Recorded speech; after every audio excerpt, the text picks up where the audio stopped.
Ծրնել չեմ ասում, գնաճի մասին եք խոսում։ Վերջին 2 ամիսն է մնացել, հա։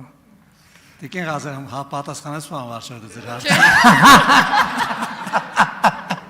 Ուրեմն խնդրեմ Համեցեք կներեք Տիկին Ղազարյան։ Շնորհակալ եմ։ Ոգեշնչված եմ ուղղակի դիմության։ Մեծարգո վարչապետ, ես իմ հարցս մի փոքր այլ բնույթի է, երևի չեմ չափազանցնի, որ նշեմ այն բացառիկ առաջնորդներից եք, որով ամենօրյա ռեժիմով շփվում է Հայաստանի Հանրապետության քաղաքացու հետ։ Կարելի է ասել, մեզանից շատ դուք եք ճանաչացում Հայաստանի Հանրապետության յուրաքանչյուր մարզում ապրող քաղաքացիների ցանկությունները, հնարավորությունները, պահանջները եւ այլն, եւ ես համատեքստում ձեր մարզային հարցերից, ձեր եւ մեր մարզային հարցերից եմ ուզում ձեզ հարց ուղղել, ինչքանով է ձեր զգացողությունը Հայաստանի Հանրապետության քաղաքացին, ինչքանով շոշափելի զգում է խաղաղության ազդեցությունը այս պահին, եւ այս համատեքստում նաեւ մեկ այլ հարց է ծնվում իմ մեջ, որը ուզում եմ էլի ձեզ որպես ձեր զգայական այսպես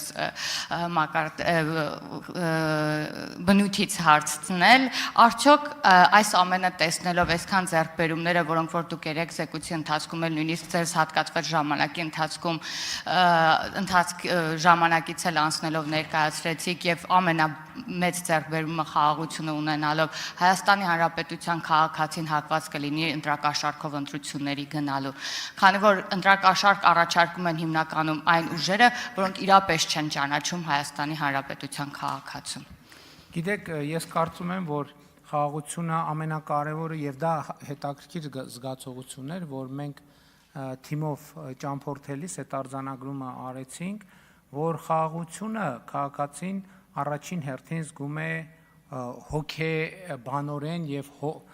հոգեպես, որովհետեւ մի ձևի հանդարտություն կա հանրապետությունում, այն նյարդը, այն լարվածությունը, այդ ինչ որ լիցք կա, լիցքը, որը մենք միշտ անդադ զգացել էինք, ներկա ժամանակներում մենք հանդարտություն ենք զգում եւ ես կարծում եմ, որ քաղաքացիները նաեւ ինտուիտիվ հասկանում են, նաեւ ես երեք այդ նրբության մասին չխոսեցի, որ նույն առողջության ապահովագրության համակարգը, նույն կենսաթոշակների ավելացումը եւ այլը ոչ ուղղակի, բայց անուղղակիորեն կապված է նաեւ խաղաղության հետ, որովհետեւ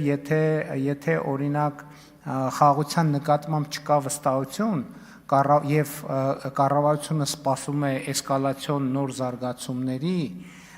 դժվար կլինի այդքան շատ միջոցներ միանգամից ուղղել սոցիալական ուղղություններով, որովհետեւ միշտ էլ կմտածես, որ դնենք մի կողմ ինչ որ մի բան կարա այն չլինի եւ այդ իրավիճակներում օգտագործելու համար, որովհետեւ դուք գիտեք, որ ցանկացած էսկալացիա ինքը ծախսերը եւ չնախատեսված ծախսերը մեծացնում է եւ այլն եւ այսպես շարունակ։ Եվ խաղաղությունն է, որ մեզ հնարավորություն է տվել, որ հանդարտության պայմաններում մենք ասենք լավ, այս ուղղությամբ նախ խաղաղությունն է բերել հնարավորություն տնտեսական աճի։ Այսինքն որպեսզի մենք կանխատեսվածից ավել տնտեսական աճ ունենանք, կանխատեսվածից սպասվածից ավել զբոսաշրջիկներ ունենանք, սպասվածից ավել քաղաքացիներ ունենանք, որովհետև այդ քաղաքացիների հոսքը տնտեսական ակտիվություն է, չէ՞ բերում, դրա արդյունքում նաև բյուջետային եկամուտների աճ ունենանք եւ այդ պահին, երբ որ մտածում ենք, բայց բյուջետային եկամուտների այս հնարավորությունը ոնց օգտագործենք, էսկալացիայի պայմաններում ամենայն հարգանքով սոցիալական եւ էսկալացիոն ռիսկի լարվածության պայմաններով ամենայն հարգանքով առաջի միտքը այն չի, որ այս ծախսը պետք է ուղղել սոցիալական ուղղություններով։ Մտածում ես, որ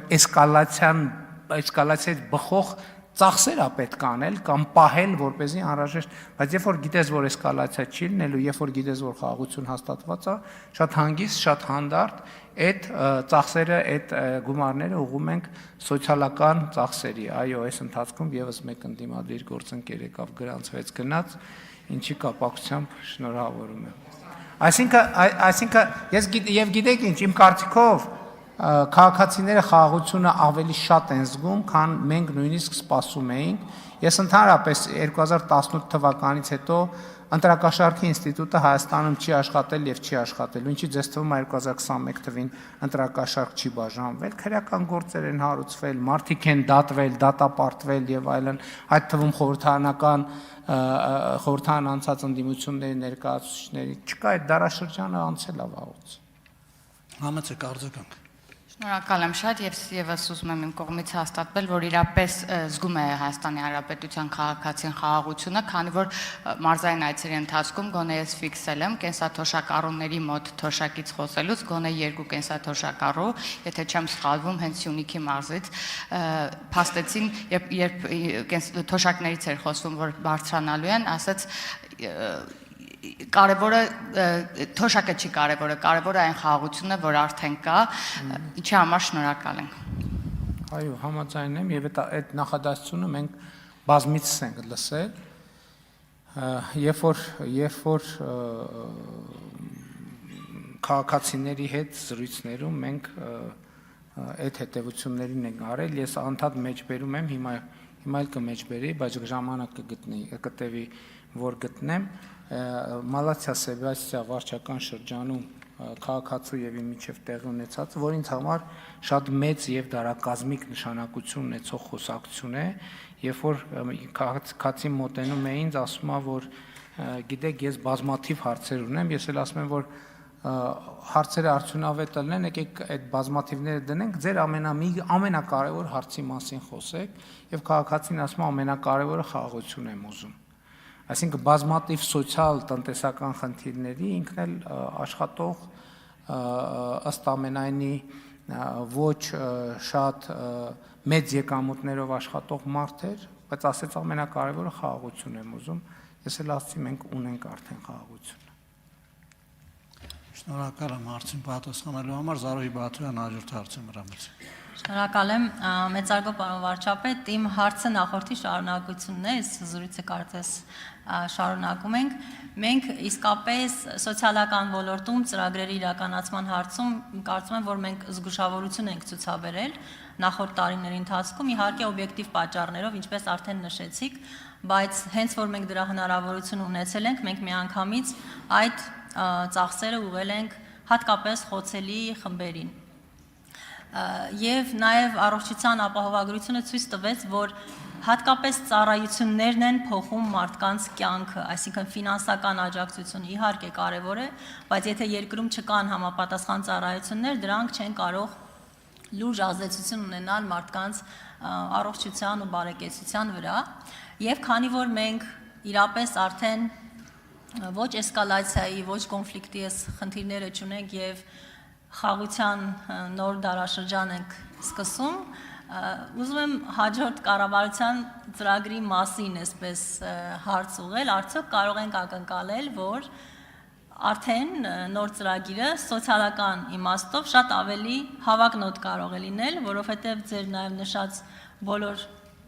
խնդիրները եւ նաև մենք բոլորս ենք դա զգում, հիմնականում իհարկե կոնֆլիկտի հետ կապված խնդիրը մենք չեզոքացրել ենք։ Ինչ եք կարծում, այս իմաստով մենք մի փոքր ավելի հավակնոտ կարող ենք լինել, թե ոչ սոցիալական ծրագրերի համար։ Տիկին Բաթոյան, անկեղծ ասած, ես չգիտեմ զգուշավորություն ասելով ինչ նկատի ունեք, բայց այդ մտքի հետ եւ ենթատեքստի հետ չի համաձայնվի, որովհետեւ երեք ես նշեցի 2018 թվականից հետո մենք ինչ ենք արել։ Նվազագույն կենսաթոշակը կրկնապատկել ենք։ Այսինքն հասկանում եք, վերցնել ու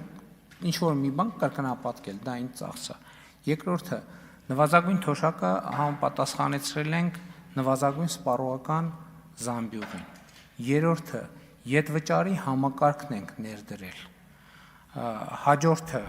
երրորդ եւ յուրաքանչյուր հաջորդ երեխայի ծննդյան դեպքում աջակցության ծրագիրն ենք ներդրել։ Հաջորդը, մինչև 2 տարեկան երեխաների խնամքի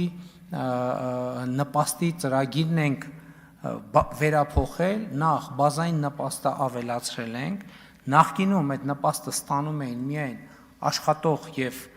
ծննդյան արձակուրդում գտնվող մայրերը, մենք կարգավորը փոխեցինք եւ արեցինք, որ այնպես, որ բոլոր մայրերը այդ նպաստը ստանում են։ Սրան գումարած գյուղական բնակավայրերի բնակիչ աշխատող մայրերի համար այդ նպաստը ավելի քան կրկնապատկեցինք։ Սոցիալական բնույթի ես երեք նշեցի, մենք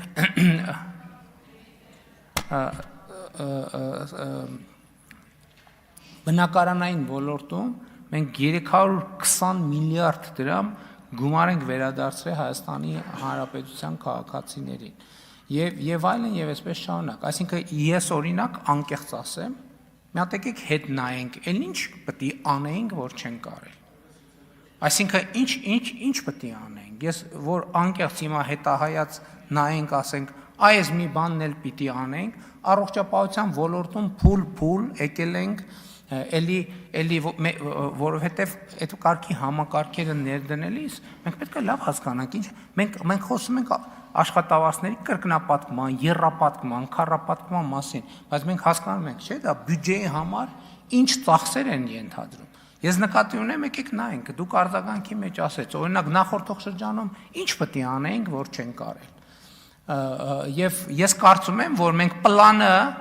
կատարել ենք լիարժեք, այնտեղ մեր խնդիրը կապված նվազագույն աշխատավարձի հետ, բայց նվազագույն աշխատավարձի հետ մեր հարաբերությունը ի՞նչ է ցույց տալիս, որ նվազագույն աշխատավարձի փոփոխությունը մեծ հաշվով բան չի փոխում, որովհետև հիմնարկները կամ մարդկանց դարձնում են կեսդրույք, եթե իրանք հակված չեն այդ աշխատավարձերը վճարելու, եւ դա մեծ հաշվով իսկ մնացած հատվածով, ասենք պետական կառավարման համակարգում, բանում հանրակրթության ոլորտում ատեստավորման այդ հարցը լուծված է, մնացած ոլորտներում ուղղակի կամ անուղղակի այդ հարցը լուծված է։ Ես նկատի ունեմ, ինչ պետք է անեինք ուրիշ, որ չենք արել սոցիալական համընդհանուր ապահովության ոլորտում։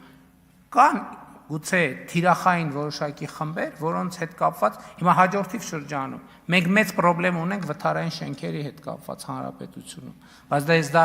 ինչ որ առումով սոցիալական ծրագիր է, բայց ինչ որ առումով մենք չենք կարող ուղղակի սոցիալական 100% տրամաբանությամբ մոտենալ այդ հարցին, դա նաև տնտեսական զարգացման եւ ներդրումային հնարավորություններ է, որտեղ կառավարությունը կմասնակցի։ Ընդ որում ես վստահություն ունեմ, որ Երևանում մենք այդ մտածած բանաձևում 100%-ով կլուծենք հարցերը, լավ 90%-ով, մնացած տեղերում էլ որոշակի մեխանիզմների պատկերացումներ ունենք, որ վթարային շենքերի խնդիրները լուծվի։ Բայց մենք կներեք սոցիալական ոլորտում նախորդ 5 տարվա ընթացքում մենք կներենք կարող ենք ասենք, որ մենք չեմպիոն ենք, որովհետև մենք արել ենք ահռելի բան, որը շատ դժվար է նույնիսկ հետահայաց նայել ու հավատալ, որ այդ ամեն ինչը մենք արել ենք։ Համեցեք արձագանք։ Պարոն վարչապետ, իհարկե ես իմ ելույթում կնշեմ այս մասին, ես բոլոր ձեր նշածների հետ իհարկե ես հիշում եմ եւ համաձայն եմ, բայց այստեղ պարզապես այն մասին է, որ երբ մենք հակառակը այսքան ծրագիր իրականացնում ենք, այդքան ակնկալիքները նաեւ քաղաքացիների ավելանում են, որովհետեւ սոցիալական ոլորտն է, որ անընդհատ ներդրումների եւ ծախսերի կարիք ունի եւ ես իհարկե խոսում եմ օրինակ այն մեր հաջողված ծրագրերի